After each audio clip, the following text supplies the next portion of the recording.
How to redeem the Fortnite V Bucks code on Nintendo Switch. Hey guys, let's get started.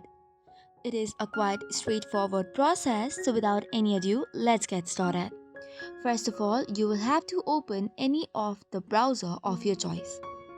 Once that is done, go to www.fortnite.com. Once you land to this page, you will have to click on VBucks option. This is on the More section.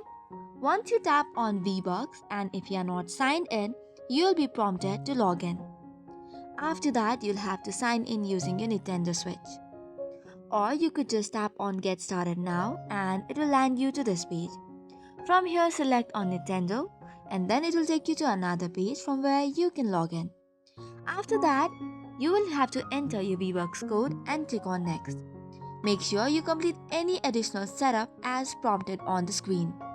Once everything is set up, you will have to sign it into correct account and your VBucks will be credited immediately. So that is all for today's video. For more such contents, do not forget to hit the like and subscribe button.